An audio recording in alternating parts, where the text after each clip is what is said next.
안녕하세요. 국민연금.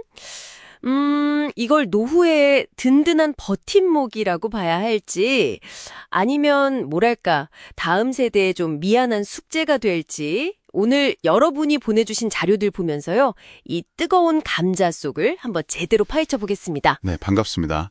오늘 저희 미션은 명확합니다. 국민연금 재정 문제부터 최근 개정 내용, 또 정부 정책 방향까지 정보가 너무 많잖아요. 맞아요. 너무 많아요. 네, 그 속에서 정말 중요한 핵심만 딱 뽑아서 여러분의 이해를 확실하게 돕는 것, 그게 목표입니다. 막연하게 불안해하기보다는 좀 균형 잡힌 시각을 갖는 거죠. 좋습니다. 그럼 첫 단추부터 한번 잘 꿰어보죠. 이거 진짜 많이들 헷갈려 하시던데, 국민연금, 기초연금, 노령연금, 이게 다 그거 아니죠? 전혀 다르죠.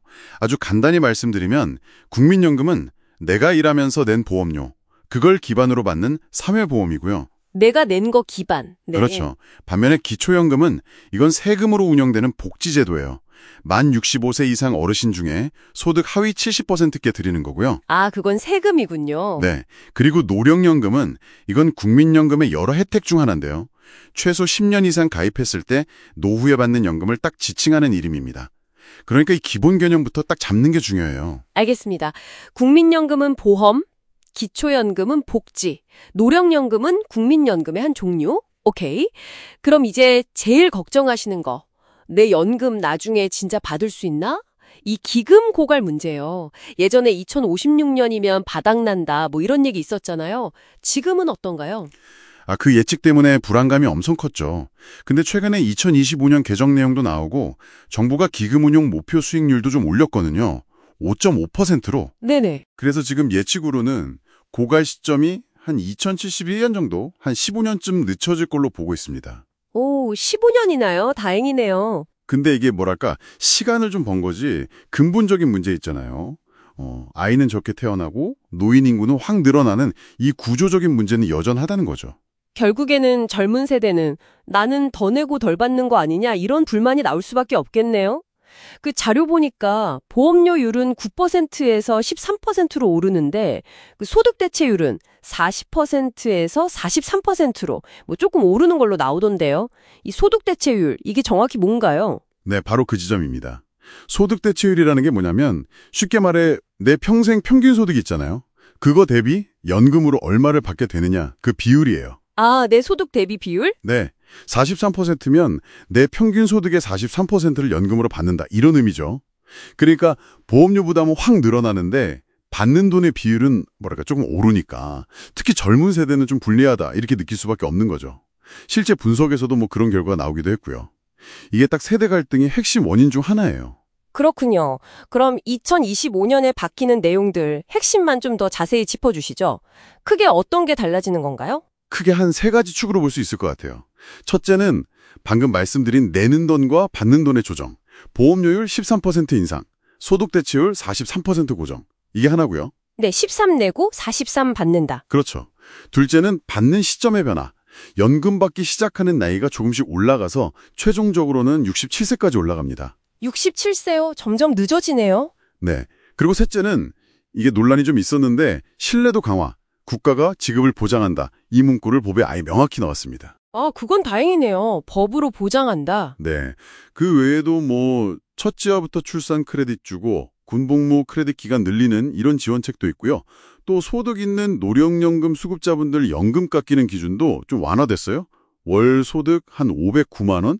그 정도 미만이면 안 깎는 걸로. 이것도 꽤 실질적인 변화죠. 와, 듣다 보니까 좀 복잡하긴 한데 결국 연금은 그냥 내라는 대로 내고 기다리는 수밖에 없나? 이런 생각도 들거든요.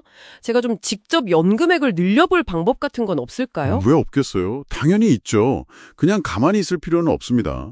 예를 들어서 보험료를 못 낸 기간이 있다. 그러면 추후 납부 제도로 나중에 내서 가입 기간을 채울 수 있고요. 나중에라도 낼 수 있군요. 네.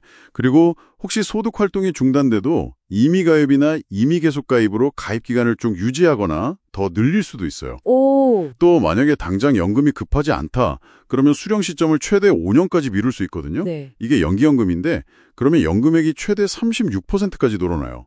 이것도 좋은 전략이죠. 36%나요? 와, 크네요. 그렇죠. 그리고 기본적인 거지만 출산이나 군복무, 또 실업기간 인정해주는 크레딧제도 있잖아요. 이런 거 잘 챙기는 것도 중요하고요.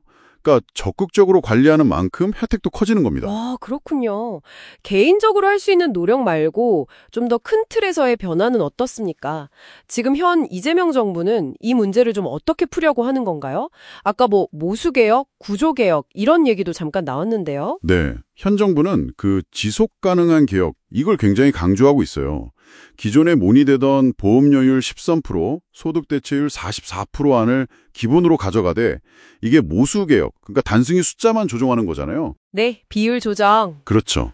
근데 그것만으로는 한계가 있다고 보고 구조개혁, 예를 들면 뭐 기금 운용 방식을 확 뜯어 고친다든지 다른 연금하고 어떻게 연계할지 이런 시스템 자체를 손보는 개혁을 같이 하겠다 이런 입장입니다. 그럼 좀 더 구체적인 정책 방향 같은 건 없나요?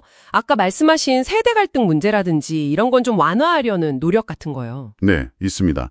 예를 들어 청년층 부담을 좀 덜어주기 위해서 생애 첫 보험료 지원 같은 거, 그리고 군 복무 전체 기간을 크레딧으로 인정해주는 거, 이런 공약을 내걸었고요. 좀 더 장기적으로는 정년 연장 문제하고 연계해서 장년 수당 도입 같은 것도 검토하고 있고요. 아, 장년 수당이요. 네. 그리고 기초연금 관련해서도 변화가 있는데 노인 빈곤 문제 해결 차원에서 부부 감액제도 이걸 폐지하겠다고 약속했습니다. 그러니까 부부가 같이 기초연금을 받는다고 해서 금액을 깎지 않겠다 이겁니다. 모두 동일하게 받도록. 아, 그건 어르신들께 좋은 소식이겠네요.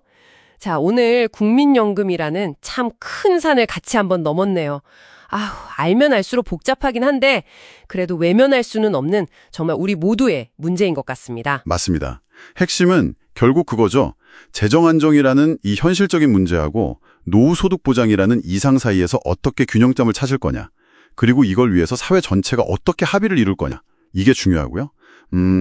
국민연금이라는 게 단순한 금융상품이 아니잖아요. 그렇죠. 네. 세대 간의 어떤 약속, 또 연대의 가치, 이런 걸 담고 있다는 점을 꼭 기억해야 할 것 같습니다. 네. 오늘 나눈 이야기들이 여러분의 미래 설계에 조금이나마, 아주 조금이나마 도움이 되었기를 진심으로 바랍니다. 마지막으로 고를까? 이런 질문을 한번 던져보고 싶네요. 우리가 연금 개혁을 이야기할 때 단순히 얼마 내고 얼마 받냐 이 계산 문제를 넘어서요. 우리는 다음 세대에게 어떤 모습의 사회적 연대와 또 어떤 책임을 물려주고 싶은 걸까요? 이 질문에 대한 여러분의 생각은 어떠신가요?